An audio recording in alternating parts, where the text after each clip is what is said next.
Hello, this video will go over how to reverse a sample and ways that we can do this are kind of quite creative. So I'm going to start off with this one here. Okay, so I'm going to copy it onto a new track and then mute this one. Now the first thing I need to do is to carry out a function called bounce in place. The reason why it's best to do this is because it creates a new version of this audio file with a different file name. When we do destructive editing, such as the reverse function that we'll do in a moment, it will actually affect the original file. So the file where this came from, which is here, is one of these ones. If I reverse this sample here, it will reverse the original file in this folder. So if I wanted to reuse it again, then it's been affected. So I don't want to do that. So I'm going to bounce this in place. So I will right-click on the audio file, or you can hit the control button and click if you haven't got a right-click button. Then go to bounce and join and select bounce in place. You'll be presented with a dialog box. It tells you where you want the new file to go. So I want to put it onto a new track.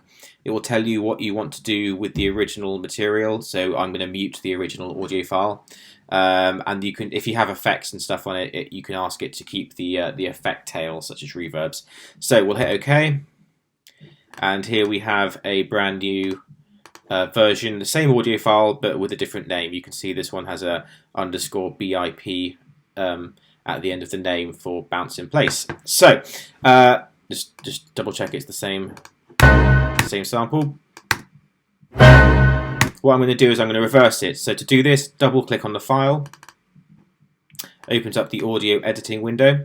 We're going to select the file option on these three tabs here.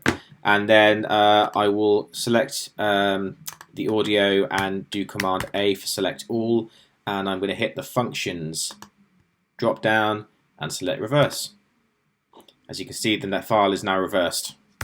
So, oops, solo it.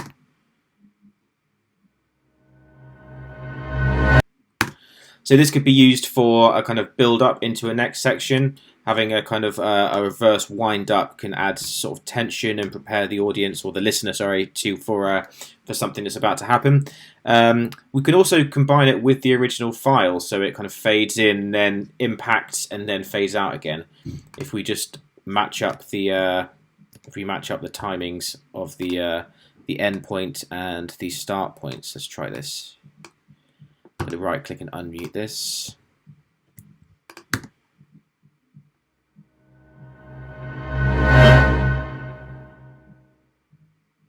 There we go. So reverse, we can use it as a way to create more interesting textures, or have some kind of build up to a next section, or some kind of impact or something like that. I'll play it one more time.